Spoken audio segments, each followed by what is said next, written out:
UTL solar लावणार आणि सबसिडीही मिळवून देणार। बाप लेकीला सोडून अजित पवारांसोबत चला, हिवाळी अधिवेशनात सुनील तटकरेंचा पवार गटाच्या खासदारांना प्रस्ताव, सूत्रांची माहिती।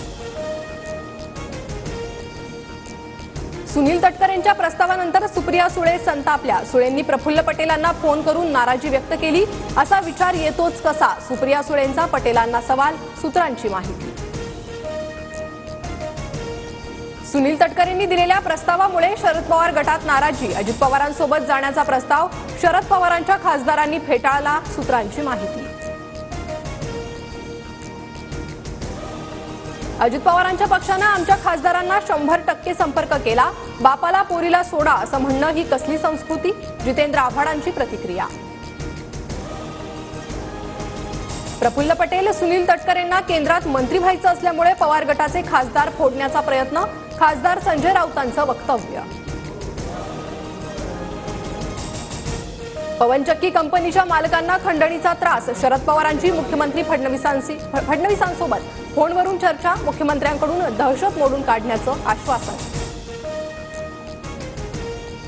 धनंजय मुंडे यांच्याकडून मंत्रिपद वाचवण्यासाठी लॉबिंग सुरू, काल धनंजय मुंडेंची खासदार प्रफुल्ल पटेलांची भेट घेतली, तर बैठकीनंतर धनंजय मुंडेंची सुनील तटकरेंशी फोनवरून चर्चा। भाजपा आमदार सुरेश धस यांनी आज पुन्हा अजित पवारांची भेट घेतली, मराठवाड्यातील मल्टीस्टेट बँकांसंदर्भात भेट घेतल्याची माहिती। धनंजय मुंडे वाल्मिक कराड मल्टीस्टेट बँका बुडवणाऱ्यांची पाठीशी उभे राहिले, वाल्मिक कराडनं एका बँकेकडून 2 कोटींची गाडी घेतली, सुरेश धस यांचा आरोप।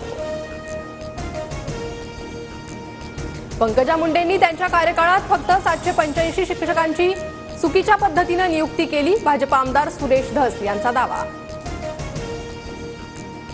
मंत्री आशिष शेलारांनी घेतली आज राज ठाकरेंची भेट, मुंबई महापालिका निवडणुकीच्या संदर्भात दोन्ही नेत्यांमध्ये चर्चा झाल्याची सूत्रांची माहिती। बाळासाहेब ठाकरेंच्या शिवसेनेविरुद्ध मनसेचा वापर होतोय, मराठी माणसांची संघटना फोडण्यासाठी मनसेचा वापर, संजय राऊतांचं वक्तव्य। शरद पवार गटाची मुंबईत महत्त्वाची बैठक सुरू, बैठकीत पक्षाच्या पुढील वाटचालीसाठी महत्त्वाची चर्चा होणार, प्रदेशाध्यक्षपदाबाबत मोठा निर्णय होण्याची शक्यता। ईव्हीएम पडताळणीतून काँग्रेस नेते बाळासाहेब थोरातांची माघार, व्हीव्हीपॅट मधील मतदानाची पडताळणी होणार नसल्यानं माघार, थोरातांनी जिल्हा निवडणूक शाखेला अर्ज देत माघार घेतली। मराठी भाषेला अभिजात दर्जा देण्याची अधिसूचना जारी, केंद्रीय सांस्कृतिक मंत्री शेखावत यांच्याकडून शासन आदेश जारी, अभिजात दर्जा देण्याबाबतचा आदेश उदय सामंत यांच्याकडे सुपूर्द। महाराष्ट्राच्या लाडकी बहीण योजनेचा सुप्रीम कोर्टात उल्लेख, राज्यांकडे मोफत रेवडी वाटप करण्यासाठी पैसे आहेत, मात्र न्यायाधीशांच्या वेतनाचा विषय आल्यावर आर्थिक संकटाचं कारण देता सुप्रीम कोर्टाची टिप्पणी। बुलढाण्याच्या शेगाव तालुक्यात केसगळतीनं नागरिक भयभीत, डोक्यात खाज आल्यानंतर तिसऱ्या दिवशी टक्कल पडत असल्याचा नागरिकांचा दावा। मुंबई मनपाच्या केईएम रुग्णालयात रुग्णांच्या होणाऱ्या गैरसोयीबद्दल मनसे आक्रमक, संदीप देशपांडे संतोष धुरींकडून रुग्णालयाची पाहणी। पुणे रेल्वे स्थानकात प्रवाशांची सुरक्षा वाऱ्यावर, केवळ 74 सीसीटीव्हीवर पुणे रेल्वे स्थानकाची भिस्त, पुणे रेल्वे स्टेशनची सुरक्षा भक्कम कधी होणार, प्रवाशांचा प्रश्न। काल UTL सोलार लावणार आणि सबसिडीही मिळवून देणार।